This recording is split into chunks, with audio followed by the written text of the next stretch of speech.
Take two. A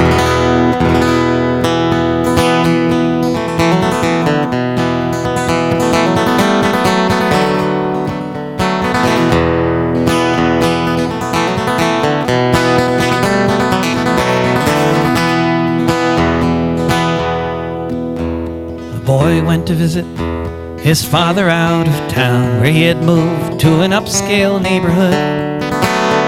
It rains a lot in Florida, and it was raining on that night, but everyone says exercise is good. He went out for a walk to the convenience store to go out and bring some candy back. But some people leave and they never come home. That night it was a one-way track, for the neighborhood watchman was driving in his car on a rainy night, looking for a young man who might have a part to play in his personal race war. And what if this trolling vigilante, sowing terror on a racist whim, what if when he found this teenage boy, he instead found a man more like him? What if things were different? Where would he be bound? What if Trayvon had stood his ground?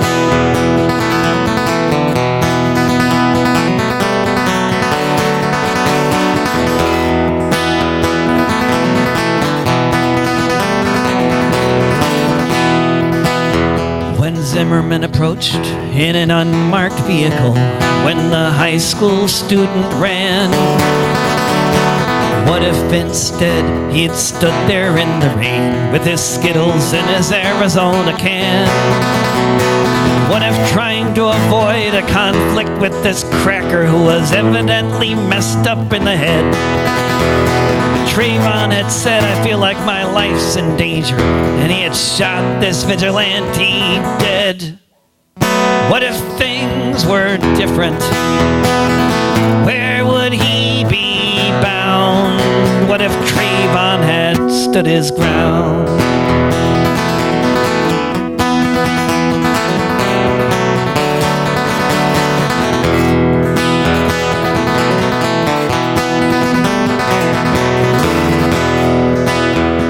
Would this hooded youth be gingerly arrested, treated for his wounds and then let free? Would he be hailed as a hero by the NRA, by Limbaugh, Beck, and Hannity? Would he be found not guilty by any jury in this country? Would he be allowed to keep his gun? Or would he be sitting in a prison cell watching pundits on the TV saying, "That kid really should have run"? What if things were different? Where would he be bound? What if Trayvon had stood his ground?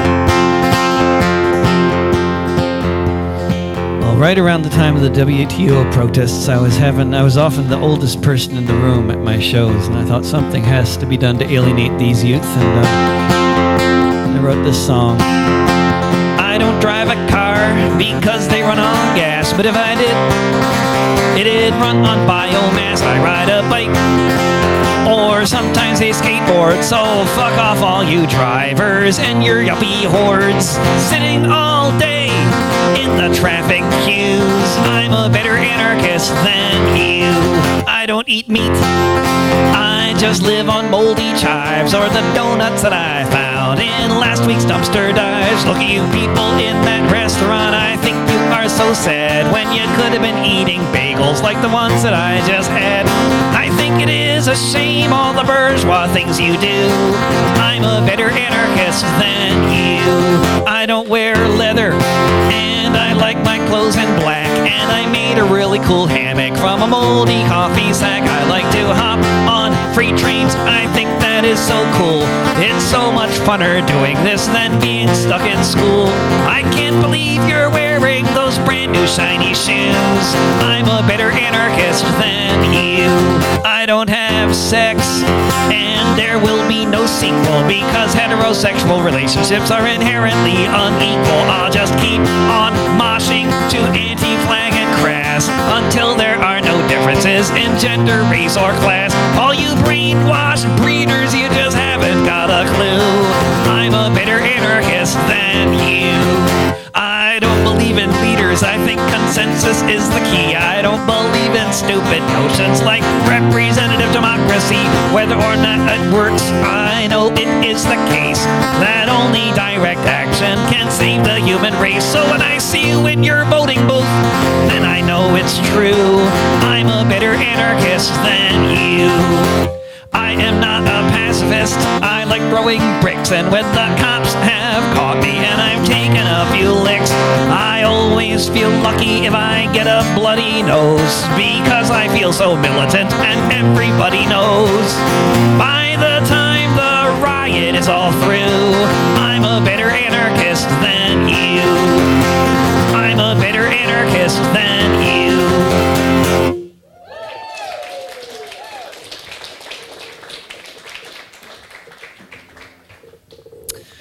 So,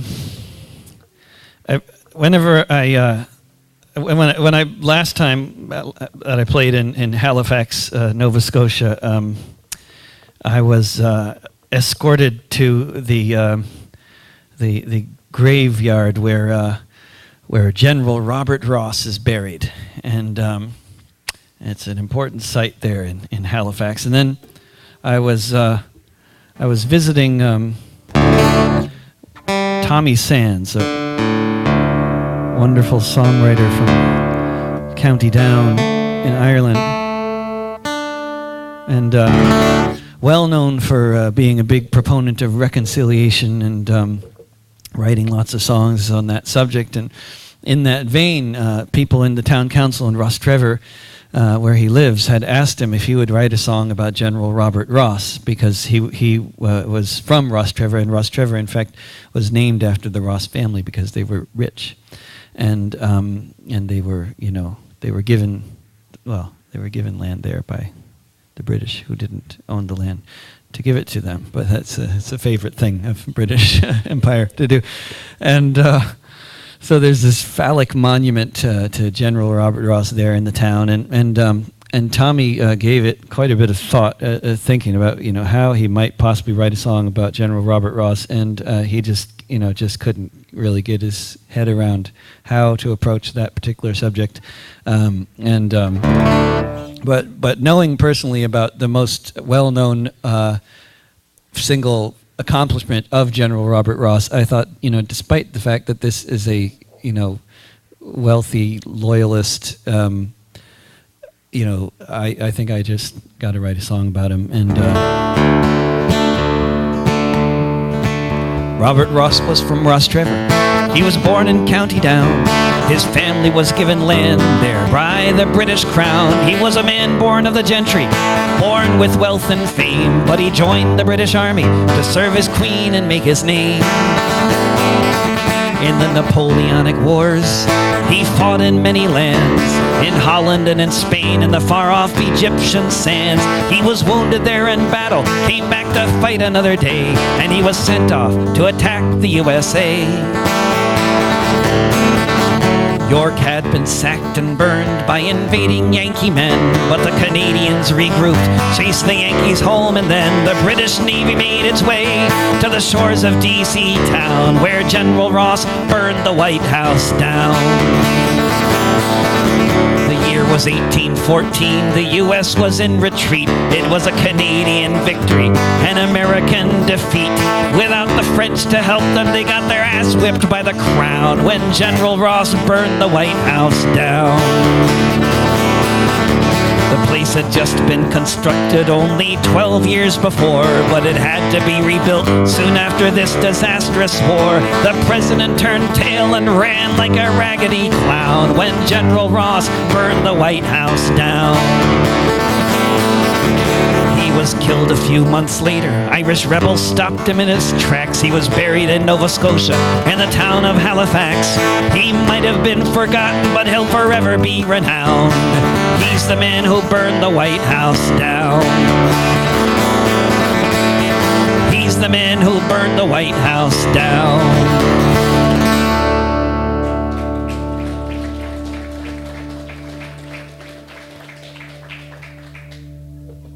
And he burnt down the Congress and the Supreme Court on the same day. So it was a very good year for the construction industry.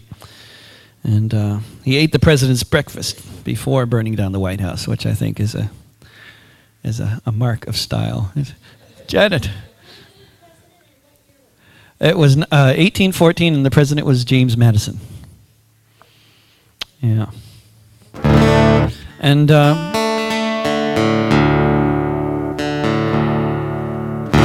And traveling around Europe in particular, you will see, like in castles and other important buildings, you'll often see something about 1849. 1849, a lot of countries got constitutions for the first time, or they got the lower house of parliament for the first time, or they got rights for peasants, land titles for peasants, all sorts of things happened in 1849. And you'd think that this was a really important year, which it was in a way, but what they never mention on these plaques is the reason why all this good stuff happened in 1849 in terms of giving people new rights and stuff like that is because in 1848 the peasants of Europe basically rose up and overthrew every monarchy in the entire continent with the exception of Britain and Russia. Every other monarchy was overthrown in the space of a few months. Kind of like the Arab Spring, except a lot bigger, basically. And you know, we had the same kind of movement here as well in the United States, on the East Coast, and in New York, you had I mean, you know, we many people here and around the world think of Little House on the Prairie when they think of that time period where, like, you know, small farmers living on small farms and this sort of thing, which was something that characterized the latter half of the 19th century. But before that, you didn't have so many small farmers. You had tenant farmers. That was a whole different thing. And they refused to pay the rent for 9 years.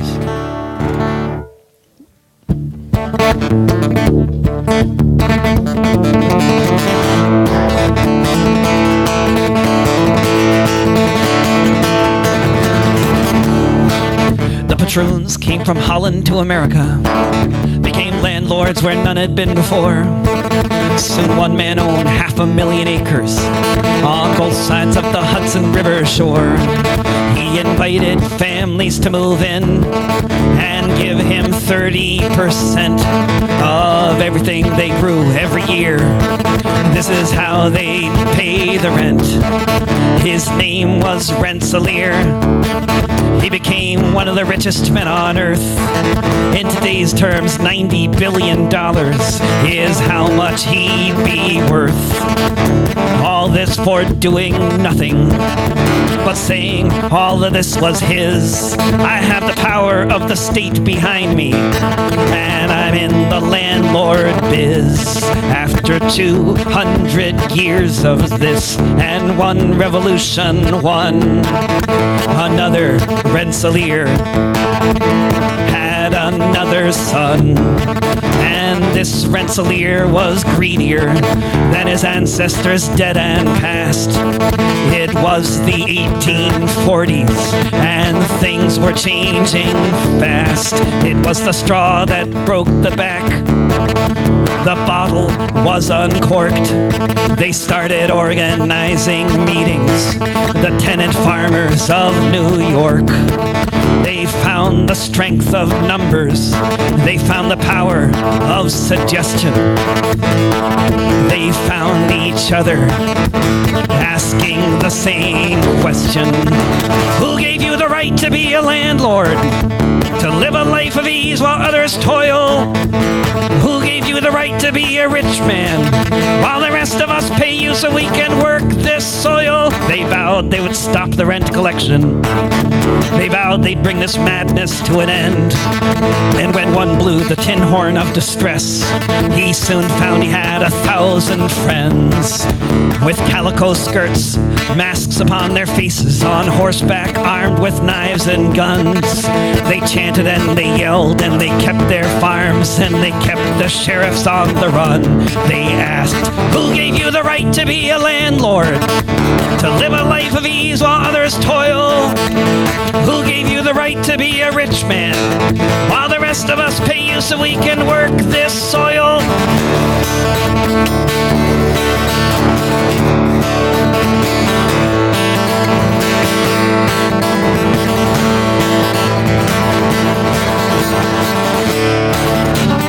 Governor's militias tried to stop them, but nothing could be done to break their will.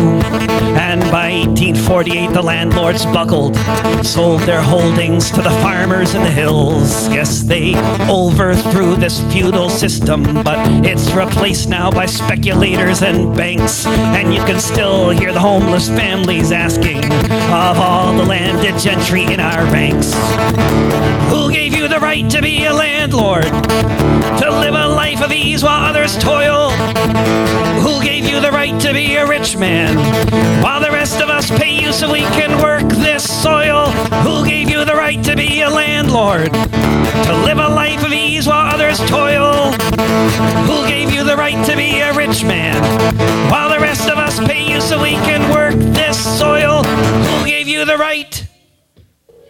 Lovely.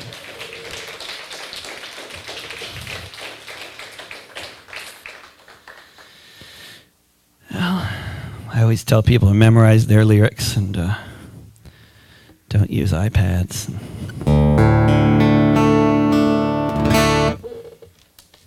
So there was a protest in New Brunswick that was broken up earlier today by armed enforcers of the state in Canada and firing live ammunition at Native Canadians.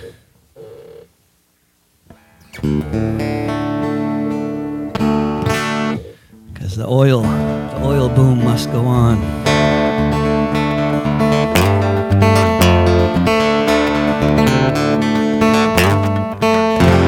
There's an oil boom. The prairies are on fire. Shale gas, all the fuel you might desire, coming out so fast. No time to lay pipeline. Eurekaville, it's like the days of 49, except this time we're using massive rigs that poison everything more thoroughly.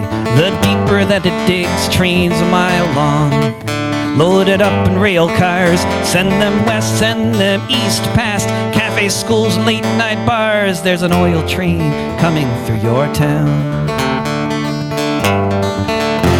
There were dangers, they knew this from the start, but they were minimal. They said everyone must play their part and risk the destruction of their cities. Each time a train rolls by, hope it won't derail and detonate sky high. There's an accident each day somewhere, but we're not supposed to fear that it could happen here.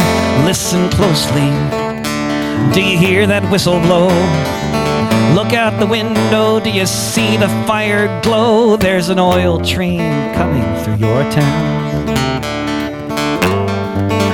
It was after midnight on a Saturday night. A resident called in that a rail car was alight with that much gas. Sitting by the lake, it was no one's job to watch the car that maintained the brake on 73. Massive tanks of fracking gas down the hill, gaining speed as they rolled past. Now at the music cafe that once was on Roof Frontenac, there are 50 customers and employees who won't be coming back. There's an oil train coming through your town. There's an oil train coming through your town.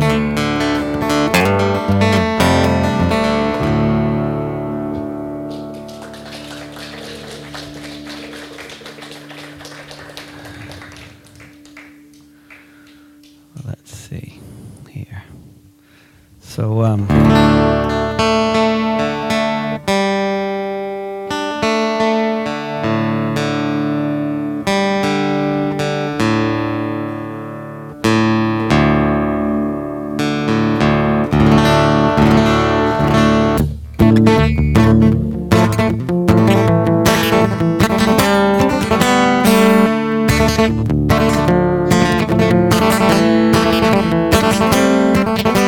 secretive government had a secret operation, massacring villages, killing millions, secretly bombing an entire nation. They wiretapped a hotel room, got caught, and the government was deposed because of secret documents. Daniel Ellsberg exposed. One government came down to repetition of this fact. The next government passed the Freedom of Information Act. Each administration since then hoped it would go away. Then they finally seized the chance on a September day. They passed the Patriot Act before a single congressman had read it. But don't ask the executive how they interpret it, because that itself is secret, never to be revealed, just like their secret prisons and all the torture sessions they concealed. Then they formed the Prism program so they wouldn't even have to ask compliant corporations to assist them in the task of collecting information. Every email you ever wrote, every book you ever read, every call you ever made, everything you ever said. I looked into a prism. What did I see? A police state looking back at me.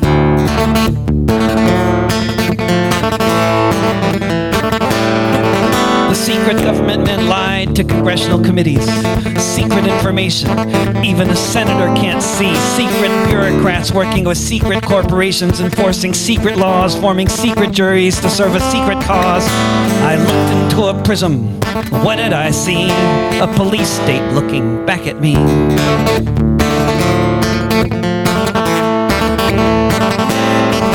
One brave man came forward and then he fled town. Now the secret government men mean to hunt him down. Feinstein says he's a traitor. McConnell said so too. But I'd say if we have a future, it's because of the whistle that he blew. I looked into a prism. What did I see? A police state looking back at me.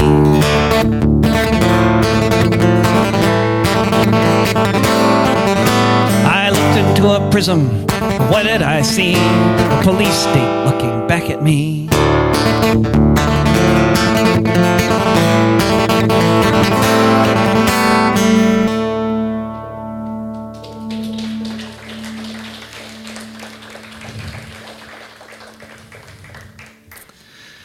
Well, let's see here.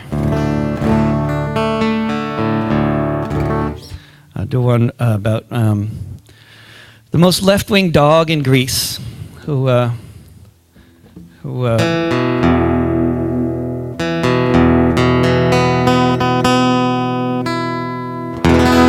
is well known that there are a lot of left-wing people in Greece, and you know, they make it onto the news fairly regularly. Although they really only burn down the financial district every couple of months. It's not like every day. You know, most days they're just hanging out.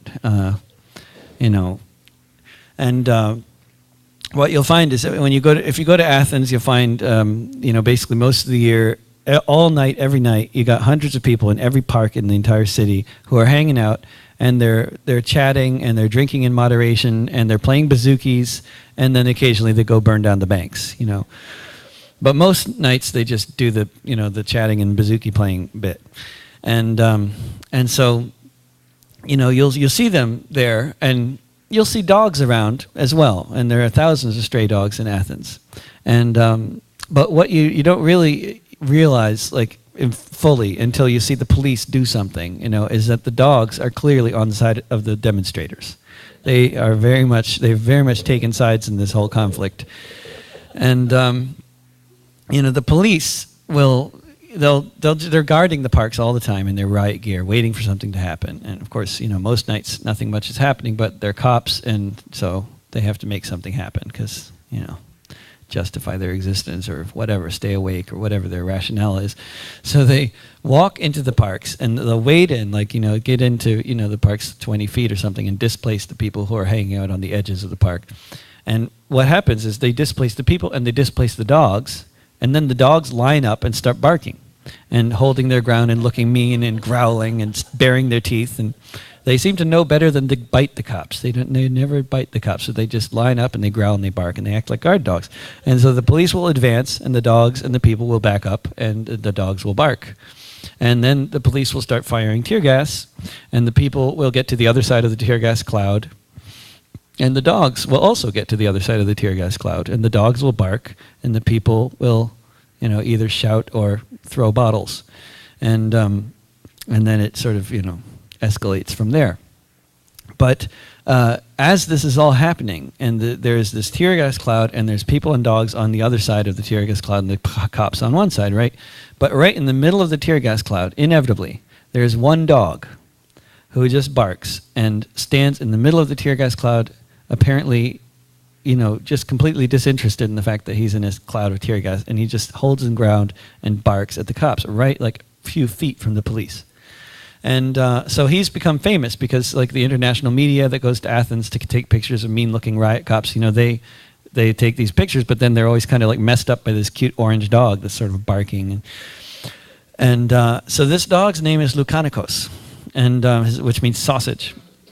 And I went to Greece a couple times, with the sort of sub-purpose of finding Lukanikos, because I knew I wanted to write a song about this dog, but when given the opportunity, I want to know my subject as well as possible. So, I was trying to find him. And that's when I realized that there are not only are there thousands of stray dogs in Athens and that are left wing, but judging from their actions anyway. It's hard to figure out. You can't really talk to them and say, are you a left wing dog? But you can see that they bark at the cops and they like the protesters. So, but there's thousands of these left wing dogs. But not only that, but they're almost all medium-sized, orange, and wearing red bandanas. So trying to find Lukanikos in the dark amidst all these dogs that are basically the same size and shape of him, quickly I realized this was not going to happen. So I just started asking people every time I saw a dog lying on the sidewalk, I would ask a nearby Greek, is that Lukanikos? And whether or not they spoke English, it didn't matter, because Lukanikos, they all know Lukanikos, they all know who I'm talking about. Not a single one of them was ever like, oh, what? Which Lukanikos, they know, and they're like, no, that's not him. They look at him, they're like, that's not him. So, I didn't yet meet Lukanikos, but luckily there's a lot of video footage, and I felt like I could convincingly write a song about him. Lots of folks are revolting. They've had enough of this shit. The rich are getting richer. They're saying that's it. But with Luke, it's different, that's clear. As he emerges from the fog, let's hear it for Lukanikos, the Riot Dog. It's a fight between people, but he is no pawn. He knows exactly which side he's on. In the machine of capital, he is no cog. Let's hear it for Lukanikos, the Riot Dog. When a smoke bomb comes towards him, he kicks it back at the fuzz. He acts a bit different than a normal dog does. He's got a fan page on Facebook, but he's got no time for a blog.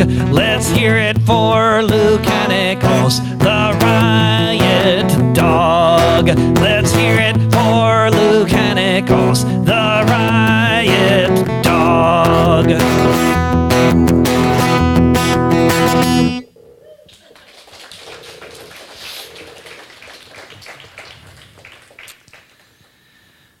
Well, let's see. I was in Australia. I got to hang out with the Sea Shepherd folks, and that's a pretty daring bunch of people, I think. And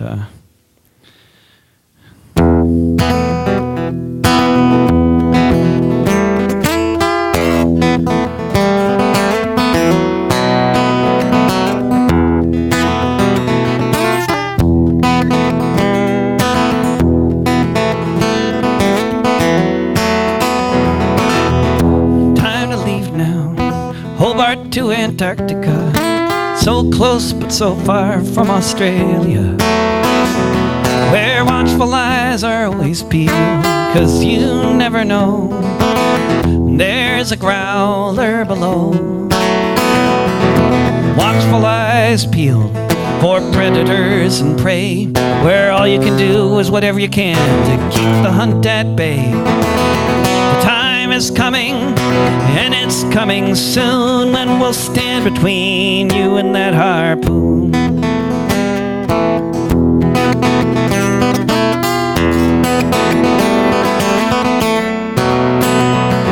The tide is unforgiving, the sea floor is a grave, for those capsized before us fell beneath the waves. Perhaps we'll join them by accident or not, a gale or a storm or a well-placed shot. We'll steer around the ice and right into their sights. Everyone must pick their battles. This is our fight. So here beneath the Southern Cross and the crescent moon, we'll stand between you and that harpoon.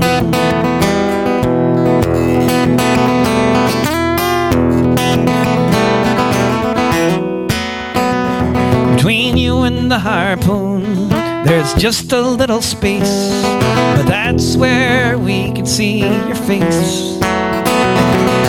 Look into your eyes and hear you sing. You come to realize you have to do something.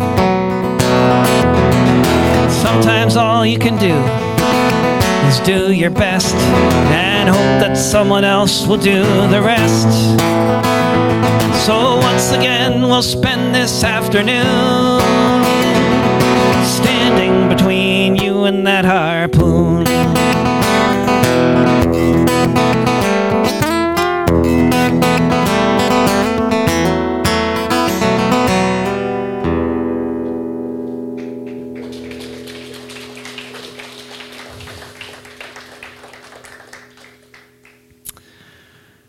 So it was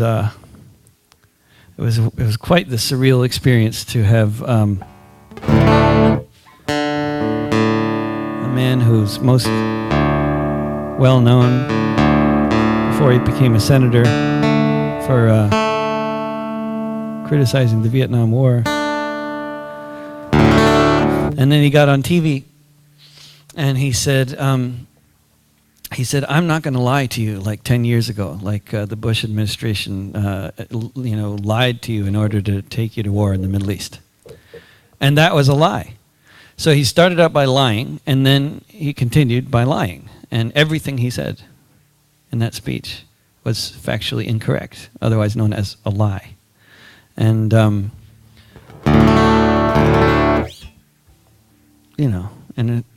the proxy war continues, but the bombing hasn't started yet because of some, I think, slightly complicated issues involving, like major members of the Security Council that represent half the world's population that are really, really opposed to the idea. Pretty sure it wasn't the 10-person protests that I was part of that swayed the politicians.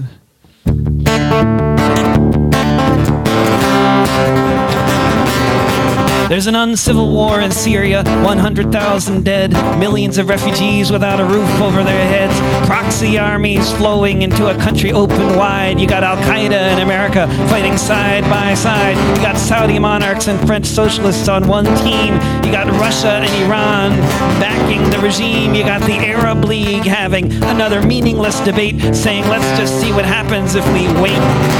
But now the West says gloves are off.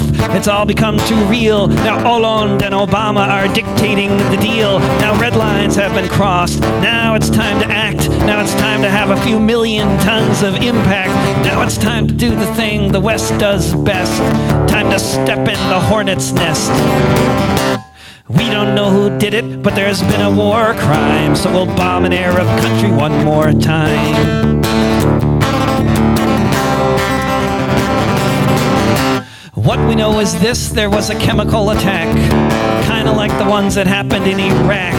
like the white phosphorus we used on the people of Fallujah, or the chemicals we sold to Saddam for Halabja. But this time it's a different story. There's poison gas in Ghouta. Our allies would never do this, those foreign fighters in Al-Qaeda.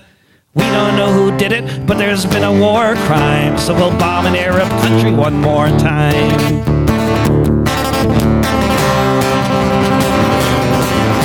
We don't know who did it, but we know who is to blame. The Baathists are the party, Bashar Assad is the name.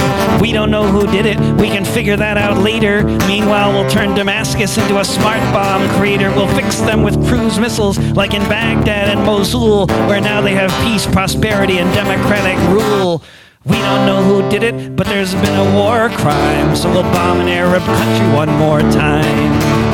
We don't know who did it, but there's been a war crime, so we'll bomb an Arab country one more time.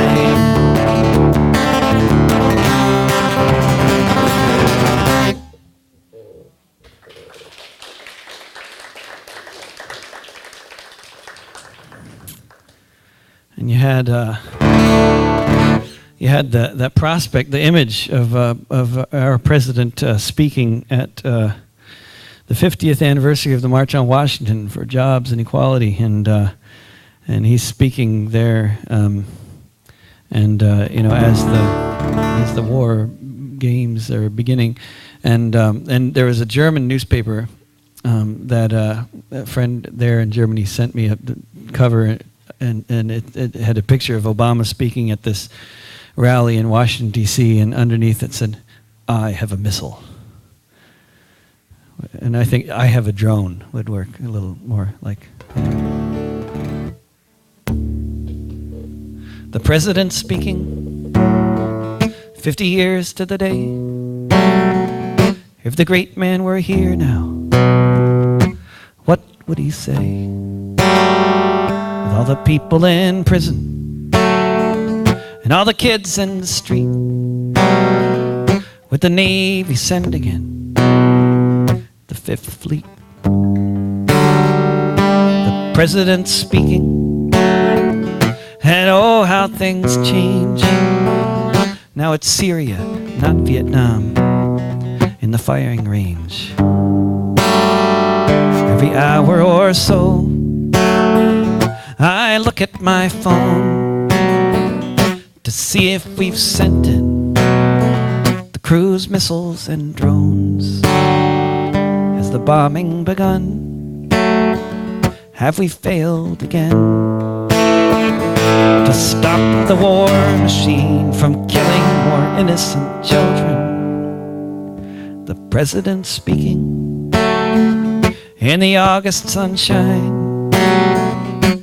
Turn on the TV, you won't find a sign that there's something ironic, that it should be now, that we're waiting to find out precisely how the buildings will fall and the people will die.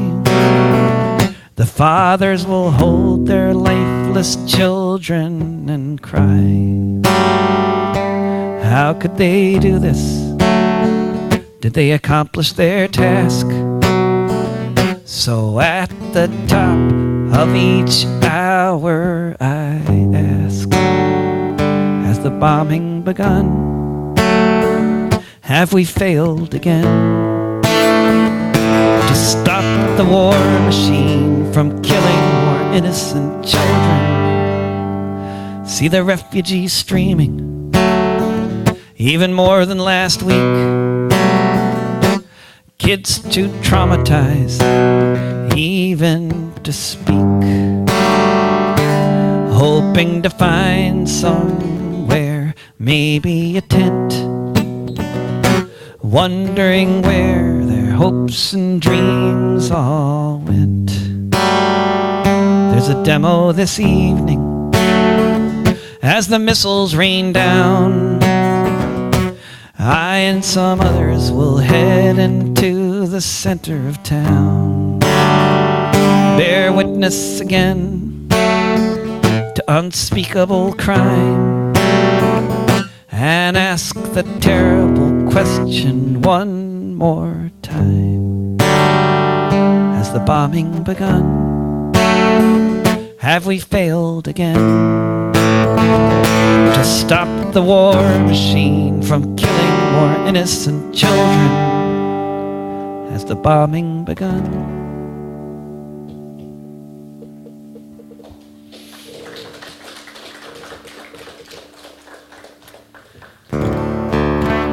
I go to a lot of conferences because sometimes they have music at the conferences, you know, and the music is usually an afterthought and usually happening while there's some kind of a reception going on, and then at the end of the conference, people who are wondering what that was all about, and I think, you know, and I thought, you know, I can sum the whole thing up in 3 minutes, and which is not to disparage the conferences and all the various presenters and stuff, but I think there should be somebody summarizing now and then, you know, just keep on track here, you know. You don't need to read the whole book, really. Just listen to this song, I think is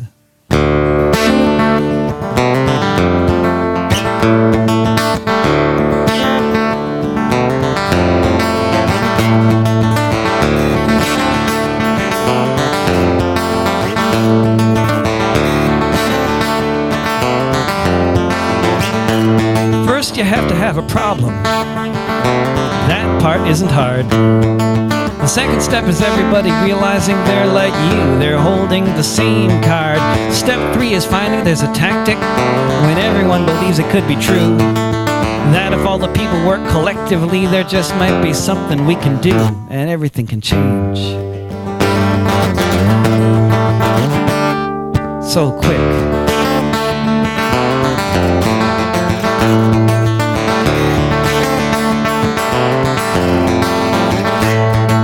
Businessmen and congressmen and TV sets will try hard to make sure it isn't so. You don't have a problem. And if you do, it's not the same problem. And if it is, well, there's just nowhere you can go. But it's happened many times. The history is rich, though we easily forget how a meme can take hold and grab you, how it can spread out like a net, and everything can change so quick.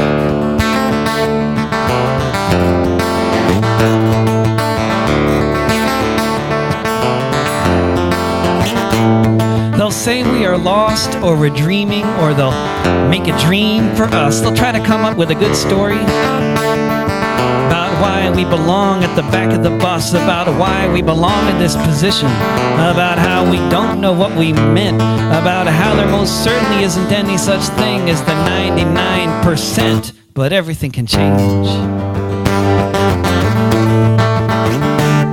so quick. Everything can change so quick.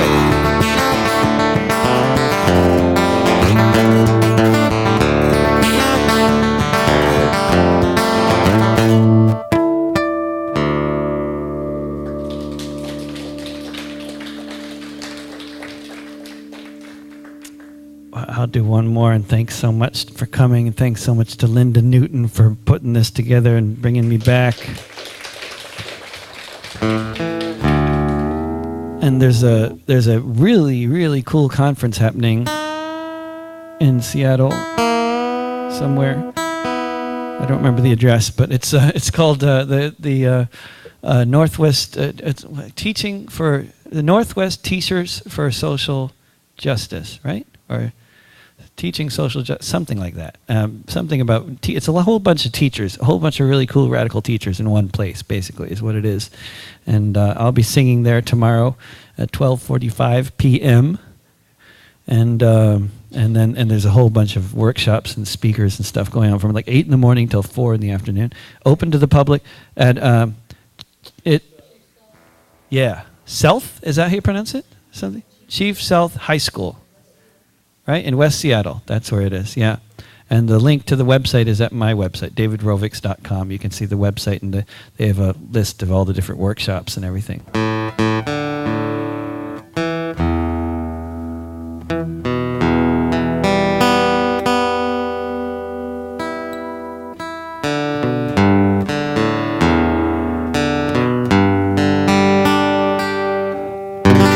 Well, I was just a few days ago in Montreal, which a wonderful, wonderful city, and it tends to be like like the folk scene and the anti-war movement. I mean, this is not to disparage it at all, but it tends to be people who are a bit older than me, and I'm getting old, and I like people older than me. It's not a problem, but it's always kind of like refreshing when there's people younger than me that came to a show, and that's what happened in Montreal. It was like a whole bunch of them, and not only were they younger than me, but they were francophones, which was also exciting because I didn't know that I had any French-speaking fans in Montreal, and they were from the student movement, and they had been protesting in their hundreds of thousands every month. On the 22nd of every month, hundreds of thousands of people protesting for not having a raise in tuition. And then there were thousands of people every day protesting. And many times, one day had more than one protest. There was an average of like 400 protests in the 1 year. And altogether, 400, that's more days, than there are in the year. And they won. They won, then some of these folks who were protesting, that how it goes, they got it in their blood, and they were like, what, it's gone, we're done, like we won, like that's it, what did we win? They started wondering, like what did okay, we won no increase in tuition, but they thought with all these, literally millions of people all together in the streets, we could do better than just not losing, we could, then they started thinking, well, how about just getting rid of tuition altogether? Yeah.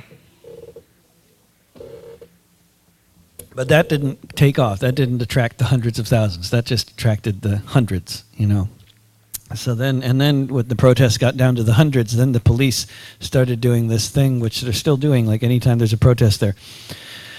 Kettling people and mass arresting hundreds of people at a time, and then if they're not doing that, they're giving people like $600 tickets for things like ashing their cigarettes on the ground, not putting their butts on the ground, but ashing. This all just sorts of things like that. Like about that. Kind of jaywalking. $600 ticket for walking across the street where there's no crosswalk, which is like, I know that's kind of rare to do in Seattle, but on the East Coast, it's like everybody jaywalks. You don't think about it, and so the cops jaywalk.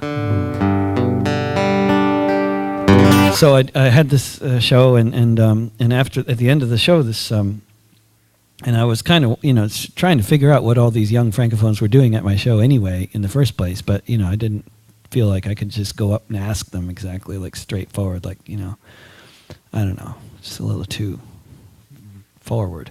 And then this woman said, "Why didn't you play We Are Everywhere?" And there was this kind of tone with this kind of accusational, and when with the tone, I didn't know how to respond. Like there's any number of possible responses, and they all just seemed really stupid. Like because clearly I should have played it. I mean, and then I was wondering why, she asked, and she said, well, in the student movement, when people were feeling bad, after a day of too much police brutality, they would all sing this song together and feel better, which was very comforting, because I wanted to be there singing at their protests. It's just a long way to Montreal, just...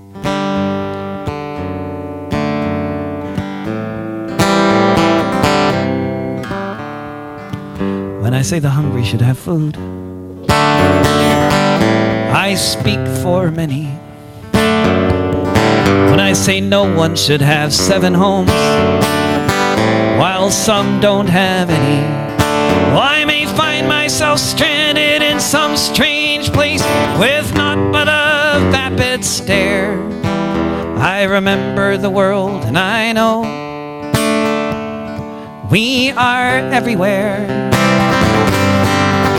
When I say the time for the rich it will come,